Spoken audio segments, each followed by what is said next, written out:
ഞങ്ങളോട് ചോദ്യം ചോദിക്കാനും SK കുട്ടികൾ വളർന്നിട്ടില്ല കേട്ടോ. കാരണം ഇത് താജുൽ ഉലമയുടെയും കാന്തപുരത്തിന്റെയും മക്കളാണെന്നത് തന്നെയാണ്. ഇനിയും സഹോദരന്മാരെ, നാളെ കൊട്ടപ്പുറത്ത് അങ്ങാടിയിൽ നടന്ന്, കൊണ്ടോട്ടിയിലും അതുപോലെയുള്ള പ്രദേശത്തും നടന്ന് വസ്വാസ് ഉണ്ടാക്കുന്ന ഒരൊറ്റ SKക്കാരനെയും ഈ പരിസരത്ത് കണ്ടുപോകരുത് കേട്ടോ. ഇത് താക്കീതാണ് കേട്ടോ. ഞങ്ങളുടെ താക്കീത് പാവപ്പെട്ട മുസ്ലിമീങ്ങളെ കാഫിറാക്കാൻ വേണ്ടി സമുദായത്തിന്റെ പിരിവ് വാങ്ങിയിട്ട് ജീവിക്കുന്ന SK കുട്ടികളും മുജാഹിദുകളും ഒരു ചോദ്യം പോലും ചോദിക്കാനില്ലാതെ ഉഴലുന്ന കാഴ്ച അതേ ഏഴുകൊട്ടപ്പുറത്ത് വെച്ച് ഞങ്ങളെ നേതാവ് കാന്തപുരം ഉസ്താദിന്റെ ശബ്ദം ഈ കൊട്ടപ്പുറത്തിന്റെ മണൽത്തരികളെ വിറപ്പിച്ച അതേ കൊട്ടപ്പുറത്ത് കാന്തപുരം ഉസ്താദിന്റെ വിരോധികളായ SK കുട്ടികളെയും ഞങ്ങൾ മണ്ണിന്റെ അടിയിലേക്ക് ചവിട്ടി താഴ്ത്തിയിരിക്കുന്നു. ഇനി ഒരു കാലത്തും ഉയർന്നു വരാൻ പറ്റാത്ത രൂപത്തിൽ SK കുട്ടികളെ ഇനി നിങ്ങൾക്ക് നല്ലത് പിരിച്ചുവിട്ടോളൂ ആ സംഘടന. ഇനി അതിന് നിലനിൽപ്പില്ല. ഞങ്ങളത് വളരെ ആത്മാർത്ഥമായിട്ടാണ് പറയുന്നത്. ഇനി നമ്മളെ പ്രവർത്തകർ ആർക്കെങ്കിലും ഉസ്കാലുണ്ടെങ്കിൽ ചോദിക്കട്ടോ. SK കുട്ടികൾക്കും മുജാഹിദുകൾക്കാണ് മുൻതൂക്കം. പോയത്തം പറയാനായിട്ട് ഇറങ്ങിയാലോ? ഇല്ലെങ്കിൽ ഇൻഷാ അല്ലാഹ് ഞാൻ പറയാം, ഞാൻ തരാം. നിങ്ങൾ ചോദ്യമൊന്നും ചോദിക്കണ്ട. നിങ്ങളെ എങ്ങനെ ഇരുത്തണമെന്ന് ഞങ്ങൾക്കറിയാം. കൊണ്ടുപോവാ മോനെ, നമ്മളെ പൂക്കോട്ടൂരുകാരനെ, അയാളല്ലേ ഇവിടെ 99ാമത്തെ കൊണ്ടുപോവാ. ഇവരെങ്ങനെ ചോദ്യം ചോദിക്കും? ഞങ്ങളുടെ പ്രവർത്തകർക്ക് മുമ്പിൽ ആരാള് നിങ്ങൾക്ക് അറിയോ? സക്കരിയ സലായി അല്ലട്ടോ ഇത്. പിന്നെ ആരാ? ഹസൻ സക്കാഫി എന്ന് പറയണ്ട, ഹസൻ പൂക്കോട്ടൂര് അല്ലേ? ഇയാളൊക്കെ എങ്ങനെ ഇങ്ങനെ മാറിയത്? ഇയാള് മാറിയില്ലെങ്കിലേ അത്ഭുതമുള്ളൂ അല്ലേ സഹോദരന്മാരെ? ഇവര് പറയുന്നു പരസ്പര വൈരുദ്ധ്യങ്ങളായ ആദർശങ്ങൾ. അതാണ് ഏതുപോലെ കേരളത്തിലെ മുജാഹിദുകൾ പറഞ്ഞതിലപ്പുറം വൈരുദ്ധ്യമാണ് ഇവർ പറയുന്നത്. ഹസൻ സഖാഫി പൂക്കോട്ടൂർ കണ്ടോളൂ, അയാൾ പറയുന്നത് റസൂലുള്ളാഹിന്റെ ശഅർ മുബാറക്ക് അത് കിട്ടുന്നത് ബറക്കത്തുള്ള കൈകളിൽ മാത്രം എന്നാണ്. എന്നാൽ കണ്ണാടിപ്പറമ്പ് പറയുന്നത് അങ്ങനെയല്ല, എല്ലാവർക്കും കിട്ടുമെന്നാണ്. നോക്കൂ നിങ്ങൾ സഹോദരന്മാരെ. പിന്നെ വേറൊരാള് പറയുന്നുണ്ട്, നമ്മളെ കാസിമി, അയാൾ പറയുന്നത് എല്ലാവർക്കും കിട്ടാനാണ്. എല്ലാം കൂടി നിങ്ങളൊന്ന് കണ്ടോളൂ. ഒന്ന് വെച്ചുകൊടുക്കും. റസൂലുള്ളാഹി സ്വല്ലല്ലാഹു അലൈഹി വസല്ലം തങ്ങൾ ഹജ്ജത്തുൽ വദാഇൽ തന്നെ മുടി കളഞ്ഞിട്ടുണ്ട്, ഇല്ല എന്നാരും പറയുന്നില്ല. ആ മുടി വിതരണം ചെയ്തിട്ടുണ്ട്, ഇല്ല എന്നാരും പറയുന്നില്ല. പക്ഷേ സുന്നത്ത് ജമാഅത്തിന്റെ ആളുകൾ, നിങ്ങളെ മെമ്പർഷിപ്പ് SKSSFിലാണെങ്കിലും നിങ്ങളെ മെമ്പർഷിപ്പ് SSFിലാണെങ്കിലും എവിടെയാണെങ്കിലും ഒന്നാലോചിക്കണം, മുസ്തഫായ റസൂലുള്ളാഹിന്റെ മുടി പരിശുദ്ധ കരങ്ങളിൽ അല്ലാതെ എത്തൂല. ഇതാ പഠിക്കേണ്ടത്. നബി സല്ലല്ലാഹു അലൈഹി വസല്ലം തങ്ങളെ മുടിയാണെങ്കിൽ അത് മുബാറക്കായ കരങ്ങളിലെ. ഷറഫാക്കപ്പെട്ട ഒരു സാധനം കിട്ടി എന്നതുകൊണ്ട് കിട്ടിയാക്ക് ഷറഫുണ്ട് എന്നും ഞങ്ങൾ വിശ്വസിച്ചിട്ടില്ല. അങ്ങനെയാണെങ്കിൽ നമ്മുടെ രണ്ടാം ഖിബിലയായ ബൈത്തുൽ മുഖദ്ദസ് ജൂതന്മാരുടെ കയ്യിലാവില്ലായിരുന്നു. നബി സല്ലല്ലാഹു അലൈഹി വസല്ലം തങ്ങളെ മുടിയാണെങ്കിൽ അത് മുബാറക്കായ കരങ്ങളിലെ. വലിയ പെടല വെട്ടത്. ഇനി മുടിയിട്ട വെള്ളത്തിന് പ്രാധാന്യമല്ലേ? ഉണ്ട്. എന്നെ ധാരാളം ആളുകൾ വിളിക്കാറുണ്ട്. മുടി മർക്കസിലെത്തിയ അന്ന് മുതൽ വീട്ടിൽ തുടങ്ങിയതാ. എന്താ നിങ്ങളുടെ അഭിപ്രായം? ഞാൻ പറഞ്ഞു, മുടിയിട്ട വെള്ളമാണെങ്കിൽ ആദ്യം കുടിക്കുന്ന ആൾ ഞാൻ തന്നെ. സ്വഹീഹായ മുടിയാവണം, സനദ് ഉണ്ടാവണം. അതിവിടെ ബഹുമാനപ്പെട്ട അഷ്റഫ് ഫൈസി പറഞ്ഞു, അത് പല ആളുകളുടെയും കയ്യിലെത്തിയിട്ടുണ്ട്. തുർക്കിയിലെ മുസ്തഫ കമാലിന്റെ നാട്ടിലുണ്ട്, തുർക്കിയിലുണ്ട്. അയാളാണ് ധാരാളം മോശപ്പെട്ട പരിഷ്കാരങ്ങൾ വരുത്തിയത്. അതുകൊണ്ട് മോശപ്പെട്ടവരുടെ കൈകളിൽ വരുന്നതിനും അത്തരം ആസാറുകളൊക്കെ വരുന്നതിനും ലോകത്ത് സംഭവങ്ങളൊക്കെ ഉണ്ടായിട്ടുണ്ട്. അതുകൊണ്ട് അതിന്റെ അടിസ്ഥാനത്തിൽ മർക്കസ് ഒരു പ്രധാനപ്പെട്ട സ്ഥാപനമാണെന്നോ AP അബൂബക്കർ മുസ്ലിയാർ വലിയാണെന്നോ വരില്ല. സുന്നത്ത് ജമാഅത്തിന്റെ ആളുകൾ, നിങ്ങളെ മെമ്പർഷിപ്പ് SKSSFിലാണെങ്കിലും നിങ്ങളെ മെമ്പർഷിപ്പ് SSFിലാണെങ്കിലും എവിടെയാണെങ്കിലും ഒന്നാലോചിക്കണം, മുസ്തഫായ റസൂലുള്ളാഹിന്റെ മുടി പരിശുദ്ധ കരങ്ങളിൽ അല്ലാതെ എത്തൂല. ഇതാ പഠിക്കേണ്ടത്. നബി സല്ലല്ലാഹു അലൈഹി വസല്ലം തങ്ങളെ മുടിയാണെങ്കിൽ അത് മുബാറക്കായ കരങ്ങളിലെ. വലിയ പെടല വെട്ടത്. ഇപ്പൊ ജൂതന്മാരെ കയ്യിൽ ബൈത്തുൽ മുഖദ്ദസ് ഉണ്ട് എന്ന് വിചാരിച്ച് ബൈത്തുൽ മുഖദ്ദസിന് ശറഫ് കുറഞ്ഞിട്ടില്ല, ജൂതന്മാർക്ക് ശറഫ് കൂട്ടിയിട്ടില്ല. കോഴിക്കോട്ട് വെച്ച് അന്ന് ഇയാൾ പ്രസംഗിച്ചു, എന്നിട്ട് മുങ്ങിയതാ. ഇന്നലെ ഇവരെല്ലാരും കൂടി അടങ്ങാറായിട്ട് പിടിച്ചുകൊണ്ട് വന്നു. അവസാനം കാസിമി ഞമ്മക്കെതിരെ ഒന്നും പറഞ്ഞില്ല, മുജാഹിദിനെതിരെ മാത്രം പറഞ്ഞു സ്ഥലം വിട്ടു. അയാൾക്കും അറിയാം ഇത് കളിക്കാൻ പറ്റിയ വിഭാഗമല്ല, ഇത് കാന്തപുരം ഉസ്താദിന്റെ മക്കളാണ്.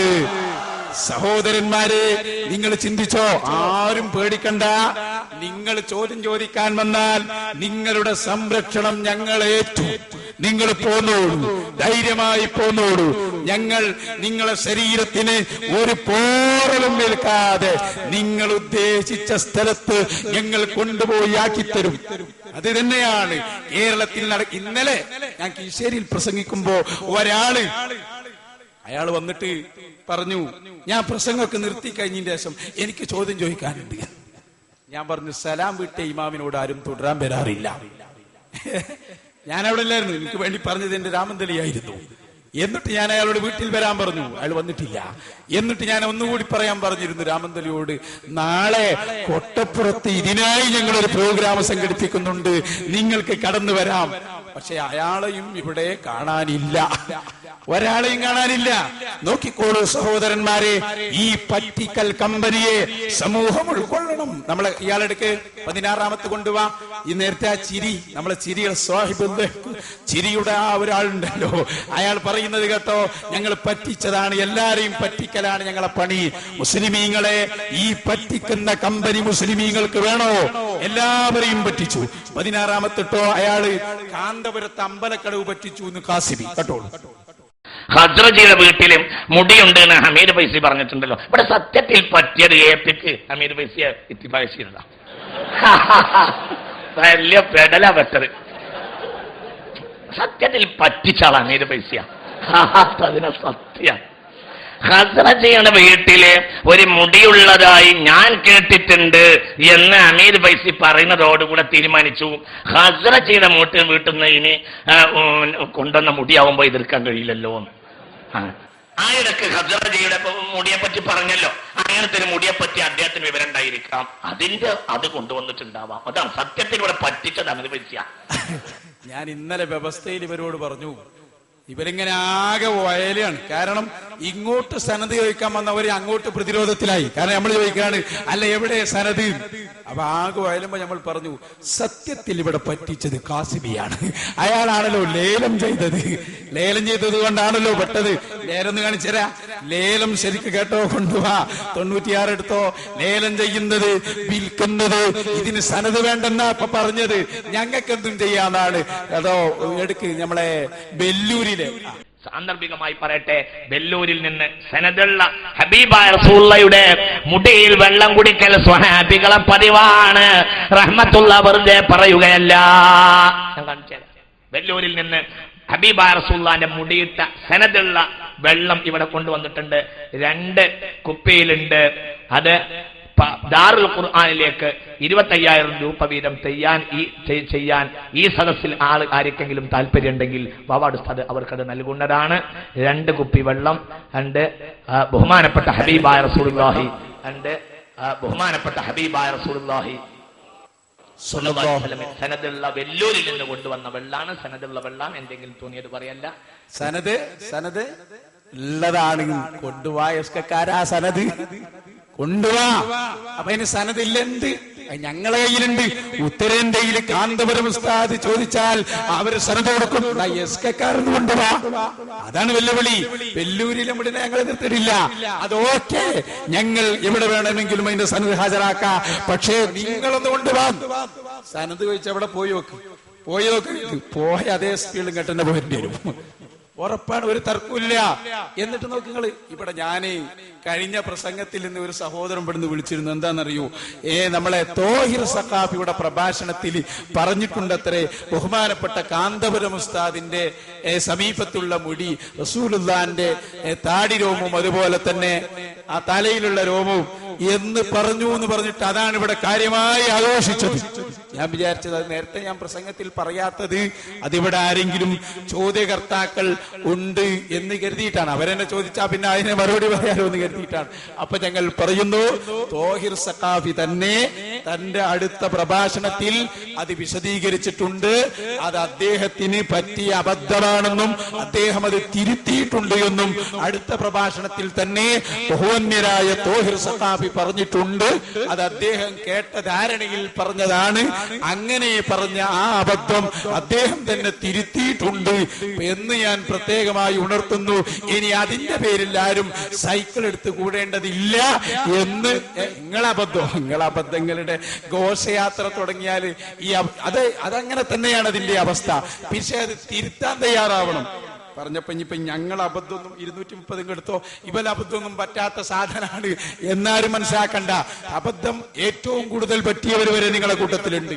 അത് വാക്കിൽ പേച്ചു പോയതാണ്, ധാരണയിൽ. പണ്ട് ഇവർ ആഘോഷിച്ചല്ലോ, എന്ത് പേരോട് ഉസ്താദ് 43 എന്ന് പറയേണ്ടിടത്ത് 34 എന്ന് പറഞ്ഞു. അതൊക്കെ ഓർമ്മയിൽ വരുന്ന ഒരു പിഴവാണ്. അത് പിന്നെ ഉസ്താദ് തന്നെ തിരുത്തുകയും ചെയ്തു. അതിൽ പിന്നെ സൈക്കിൾ എടുത്ത് കൂടേണ്ട കാര്യമില്ല. എന്നാ കേട്ടോ, നിങ്ങളെ ഉലമാ സമ്മേളനത്തിൽ നമ്മളെ കണ്ണാടിപ്പറമ്പ് സാധനം ആള് കണ്ടില്ലേ നിങ്ങൾ? എന്താണ് കണ്ണാടിപ്പറമ്പ്? ആകെപ്പെട്ടു ഉഴലുന്നൊരു രംഗുണ്ട്. എന്താണെന്നറിയോ? ഇയാൾ പറയാണ്, ഉമ്മു സലമ ബീവിയുടെ സമീപത്ത് അള്ളാഹുവിന്റെ റസൂലിന്റെ തിരുകേശം ഉണ്ട്.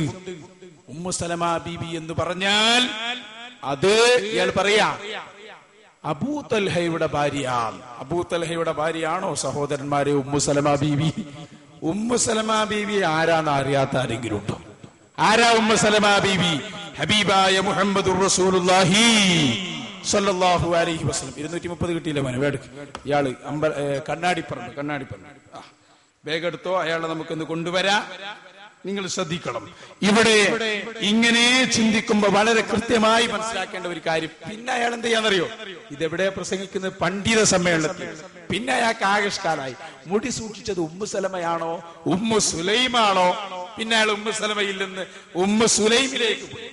അവസാനം ആകെ തിരിഞ്ഞു മറിഞ്ഞ് എല്ലാരും കൂടി തോണ്ടലും പിടിക്കലും ആകെ ഒരു അപസ്മാരം പിടിച്ച അവസ്ഥ. നമ്മളെ പണ്ട് ആ ലൂത്ത് നബി നൂഹ് നബി ഉള്ളാണില്ലേ, അയാളെ ഏകദേശം ഒരു മോഡൽ. ആദ്യത്തൊന്ന് കണ്ടോളൂ, നമുക്ക് മറ്റത് കാണാം. രണ്ടും ഒന്ന് തന്നെ.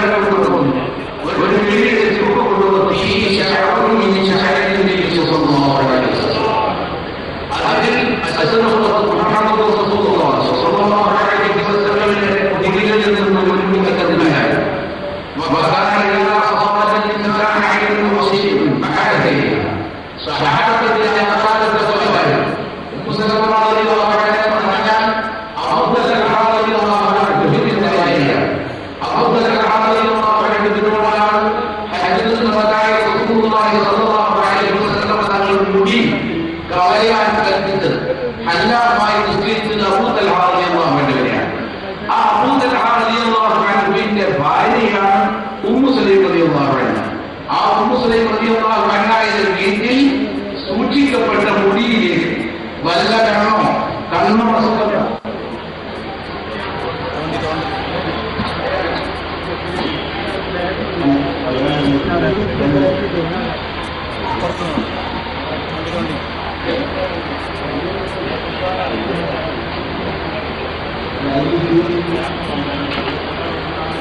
എന്താ അപ്പത്? ഒരു ഉമ്മുസ്ലൈമും ഉമ്മുസലമയും തീരുമാനിക്കാനാപ്പത്, അതും പണ്ഡിത സമ്മേളനത്തിൽ. നമ്മളെ മറ്റേ കൂട്ടുകാരെ അയാളുണ്ടാവും അവിടെ, അയാളൊന്ന് കാണിച്ചാൽ നല്ലതാ. അയാൾ ബഹുമാനപ്പെട്ട ലൂത്ത് നബി അലൈഹി ഇസ്ലാമിന്റെ കാലത്ത് ഗംഭീരമായ ജലപ്രളയം, തൂഫാൻ ഉണ്ടായി, വെള്ളപ്പൊക്കമുണ്ടായി. അല്ലാഹു സുബ്ഹാനഹു വ തആല അതിനെപ്പറ്റി പറയുന്നത് എന്താ? വനജ്ജൈനാഹു വഅഹ്ലഹു മിനൽ കർബിൽ അലീം. ലൂത്ത് നബി അലൈഹി ഇസ്ലാമിനെയും ആ ലൂത്ത് നബി അലൈഹി ഇസ്ലാമിന്റെ അഹ്ലുകാരെയും നജ്ജൈനാ, നമ്മളാണ് രക്ഷപ്പെടുത്തിയത്. ഖുർആനിൽ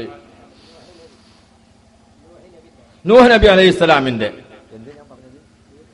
ലൂത്ത് നബി അല്ലട്ടോ, നൂഹ് നബി അലൈഹി അല്ല, ലൂത്ത് നബി അലൈഹി ഇസ്ലാമിന്റെ കാലത്ത് ആ തൂഫാൻ ഉണ്ടായത്. അങ്ങനെ തന്നെ ലൂത്ത് നബി അലൈഹി ഇസ്ലാമിന്റെ കാലത്ത് ആ തൂഫാൻ ഉണ്ടായത്. പടച്ചോൻ ഖുർആനിൽ പറയുക നജ്ജൈനാഹു, ലൂത്ത് നബി അലൈഹി ഇസ്ലാമിനെ നമ്മളാണ് രക്ഷിച്ചത്.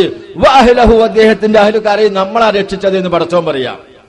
ഒരായത്തിലല്ല, വേറെയും ആയത്തില് വഅൻജൈനാഹു വഅസ്ഹാബസ് സഫീനതി വജഅൽനാഹാ ആയത്തൻ ലിൽ ആലമീൻ. മുസ്ലിയാക്കന്മാരെ, ആലിമീങ്ങളെ, ഉസ്താദുമാരെ, ഒന്ന് മനസ്സ് തുറക്ക്.